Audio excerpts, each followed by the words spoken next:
Easy Stories in English is turning 100! On the 1st of December, we will have the 100th episode of the podcast. Wow, it's hard to believe.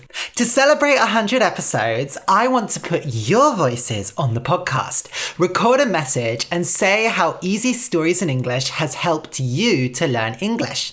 Maybe it has made you more confident. Maybe it has made you read more. Maybe you like listening in the car. Whatever the case, I want to hear from you. I also want to have a special introduction with all of your voices, so make sure to record yourself saying, "Welcome to Easy Stories in English, the podcast that will take your English from okay to good and from good to great." The introduction to the episode will be made from all your voices, and I will play your messages about learning English on the show. If you want to be part of the 100th episode, email your recording to Ariel at easystoriesinenglish.com. Make sure it's less than a minute so that there's time for everyone's recording. Thank you all so much for listening, and I look forward to hearing your voices.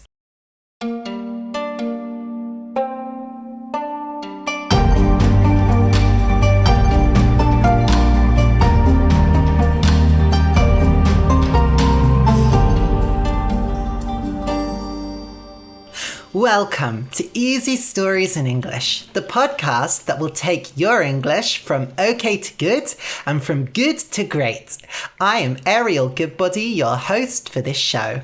Today's story is for pre-intermediate learners. The name of the story is Stalking is for Girls Too. You can find a transcript of the episode at easystoriesinenglish.com/girls. That's easystoriesinenglish.com/girls. GIRLS. This contains the full story as well as my conversation before it. Let me just start by explaining what stalking is. Stalk, STALK, means to follow someone without them knowing it. For example, when a hunter wants to catch an animal, they usually stalk it through the forest. But humans can also stalk each other. Unfortunately, people usually want to do bad things or hurt someone when they stalk them. In particular, many people stalk celebrities because they are in love with them. They try to find their address, follow them in public, take pictures, send them letters, and so on.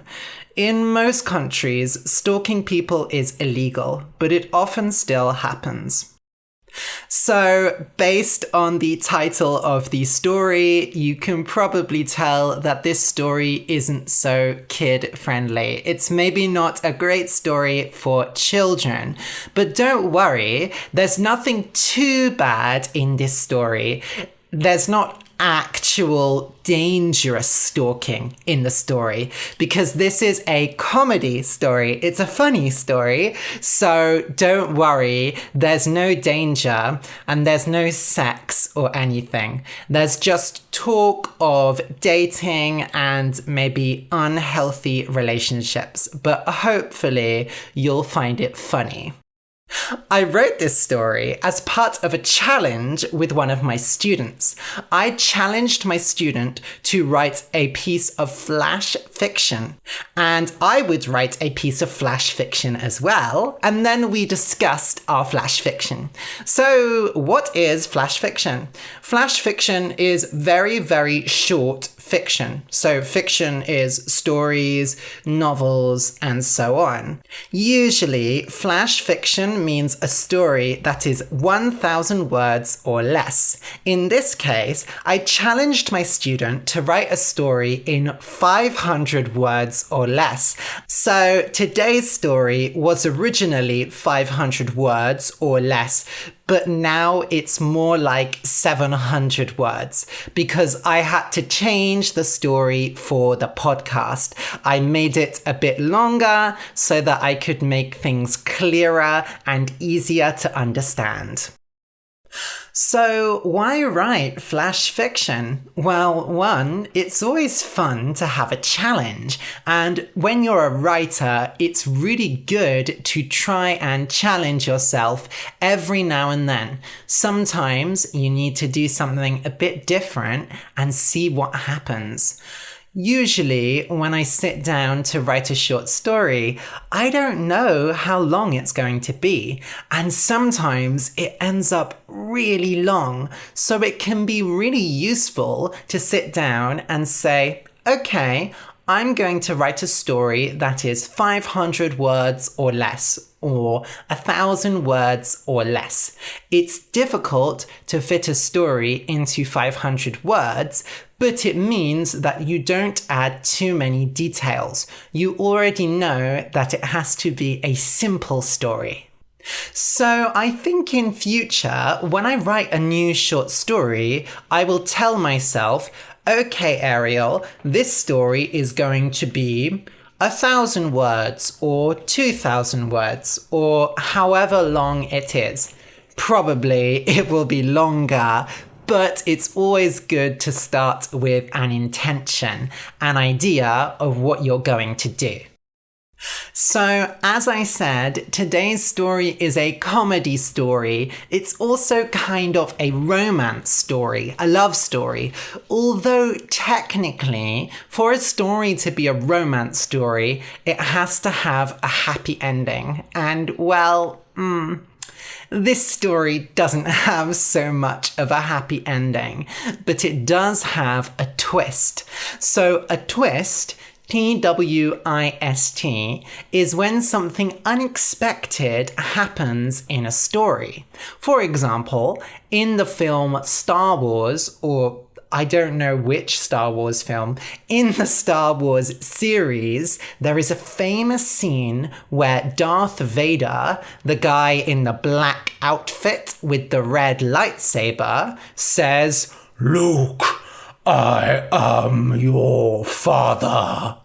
And that's a big twist because before then, you don't know that Darth Vader is Luke's father. It's a big surprise. So that's an example of a twist, and today's story has a twist in it. But I won't spoil the twist. I won't tell you what the twist is. In this story, a book called Watership Down is mentioned. Watership Down is a novel about rabbits, but it's not a happy, fun story for children. Actually, it's a very serious novel, and it's really more for adults. But it was also popular with children, but it has a lot of death and fighting and violence in it. It was made into a cartoon film in the 80s, I think, and it was really popular in the UK. But it was a bit dangerous because many parents thought it was okay to show to young children. But like I said, Watership Down has lots of death and fighting in it. So lots of children saw this film and found it really, really scary. I think I saw it when I was quite young, and I have horrible memories of a rabbit with red eyes. Oh, so I haven't seen the film for a long time. I think I would still find it scary today. Okay, I'll just explain some words that are in today's story. When you are trapped, trapped, you are in a trap. You are stuck somewhere and can't leave. For example, if you go into a room and the door is locked from the inside and you don't have the key, then you're trapped. We also use trapped to refer to being trapped emotionally. For example, if your parents are fighting and they ask who you love more, you could feel trapped. You love them both and you don't want to choose one of them. When you don't want someone to hear or see you, you sneak.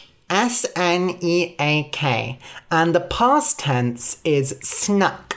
S-N-U-C-K or sneaked. For example, if you want to steal something from your brother's room, you might wait until he is sleeping and sneak inside. You walk very slowly and quietly, and you try to stay in the dark so that people don't see you. Thieves are usually very good at sneaking. I am very bad at sneaking. I don't know how to move quietly. When you have an idea to do something, but you're not very enthusiastic about it, but still, there's no reason not to do it, you can say, I might as well do it. For example, if someone asks you if you want to go see a film, and there aren't any good films at the moment, but you're feeling bored, you could say, might as well, there's nothing better to do. We also say this when we're in the right place to do something, so it makes sense to do it while we have the chance. For example, if you are in Paris on holiday and someone asks you if you want a French crepe, you could say, might as well, we are in Paris after all. Lean, L-E-A-N, and the past tense is lent, L-E-A-N-T, or leaned, means to move in a direction but without moving your feet. For example, if you want to see something better, you will lean towards it. You won't walk, but the rest of your body will move towards it. If you like someone, you often lean towards them while they are speaking. And if you don't like someone, or they smell, you would lean away. If you can't find a chair to sit down, you could lean against the wall or lean on a table. When you have a really bad situation in life and you want to complain about it, you vent. V-E-N-T. You complain and talk a lot about the bad situation to make yourself feel better. Many people have bad situations at work. For example, they argue with their boss and they vent to their friends to feel better. Or you might have a loud neighbour and you vent to your housemate about it. You pour out all your feelings because then you won't be keeping them all inside you, which isn't very healthy. Personally, I love venting. I always tell my friends that they can come vent to me whenever they need to. When you invent or create a story or a plan, you make it up. For example, maybe someone asks you what you're doing this weekend. Actually, you have no plans, but you don't want to tell them that, so you make something up. You say you're going to a restaurant with your husband. Maybe you don't have a husband. You also made that up. Making things up can be a form of lying. When you hold your breath, H-O-L-D, Y-O-U-R, B-R-E-A-T-H, you go, you take a breath in, you take air into your mouth, then you close your mouth and nose and hold the air inside. Usually, you hold your breath without thinking about it. Swimmers hold their breath underwater. If you are really scared or surprised, you might hold your breath. If you don't want someone to hear you breathing, you can also hold your breath. Impatient, I-M-P-A-T-I-E-N-T, means not patient, that you don't like waiting. Children are often impatient. They want to do everything now, and they don't like boring, slow things like going to church, long films, or boring classes at school. Personally, I can be very impatient, especially with people who talk very slowly. I'm always patient with students, of course. When you get down on one knee, you fold one leg and go down so that you are standing on your foot and your knee.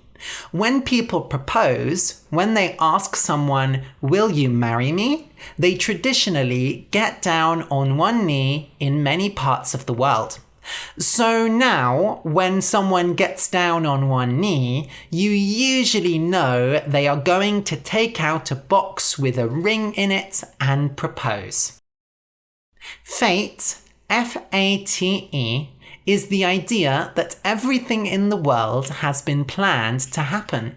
Usually, when people believe in fate, it is because they believe there is a god or many gods who know everything that will happen in the future. However, many people nowadays don't believe in fate. They think that we have control over what happens. People still often believe in fate with love, though. If they meet someone they completely love, they might think it's fate. They are supposed to be together. Personally, I don't really believe in fate, but I like the idea. If you enjoy the podcast and want more, you can support us on Patreon. For just $2 a month, you can get exercises with each episode, and for $5, you get an extra story every month. As well as 11s with Ariel, a daily conversational podcast for intermediate learners. Last week, I talked about being tired, a whale that saved a train, camping in France, my first boyfriend, and my first Esperanto event. You can support the show and get all the extra content at patreon.com/easystoriesinenglish. in English. That's patreon.com/easystoriesinenglish. in English. A big thank you to our new patron, Freddy Hoffman. Thank you so much, Freddy. Your support really means a lot to me. Okay, so listen and enjoy. Stalking is for girls too. Clang! The gate to the car park closed behind Bella. She was trapped. Uh-oh. She had gone past the apartment building on her day off work. She had had one date with the man, but she was impatient. She just wanted to look at him through the window because she couldn't stop thinking about him. But his curtains had been closed, so she decided to sneak into the car park so she could do something? Break into his car and leave him a love letter? She didn't know what she was doing. And now the gate had closed and she was trapped. And she didn't even have a paper and pen to write a love letter. But she had made it here, so she might as well try and get inside. The back door to the building was locked, so she took a packet of chewing gum from her purse and threw it at one of the windows. A minute later, a heavy Polish man leaned out of the window. "What do you want?" "Come smoke with me? I ran out of cigarettes and I need to vent before work. I'm from flat 14.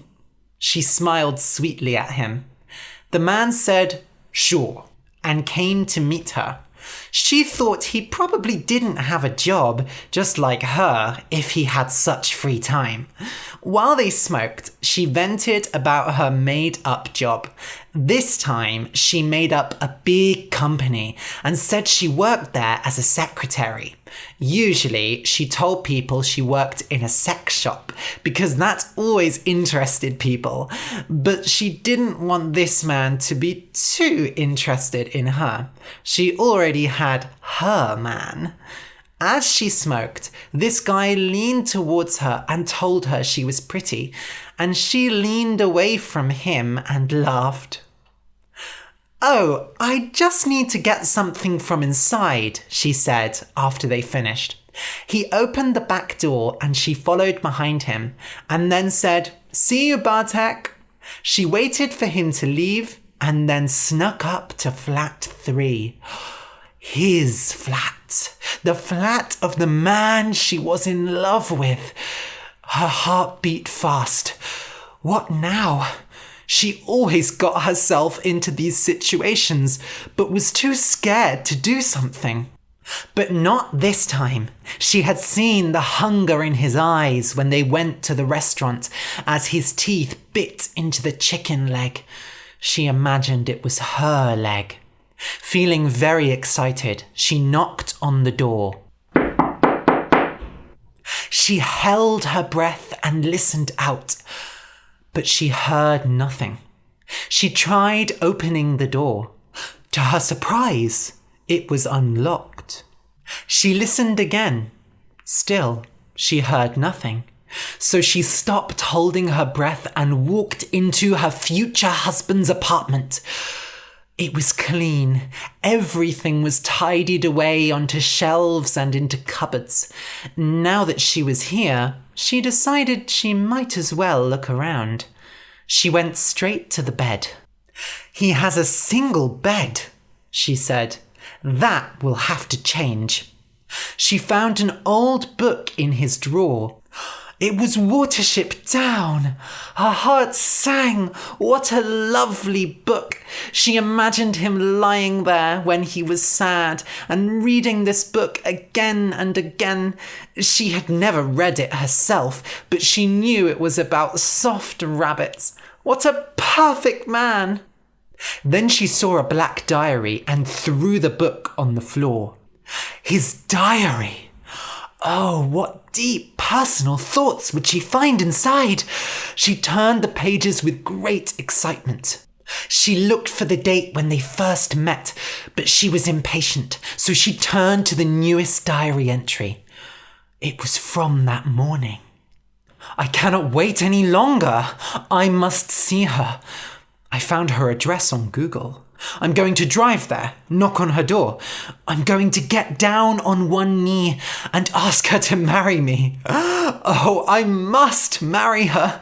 This is fate." Bella shrieked, "Ah!" and dropped the diary. He wanted to get down on one knee and ask her to marry him? They had had just one date, and he thought it was fate. Feeling sick, she put the book and the diary back in the drawer, closed the door to his apartment, and snuck out of the building. She simply couldn't handle men. They were terrible. The end.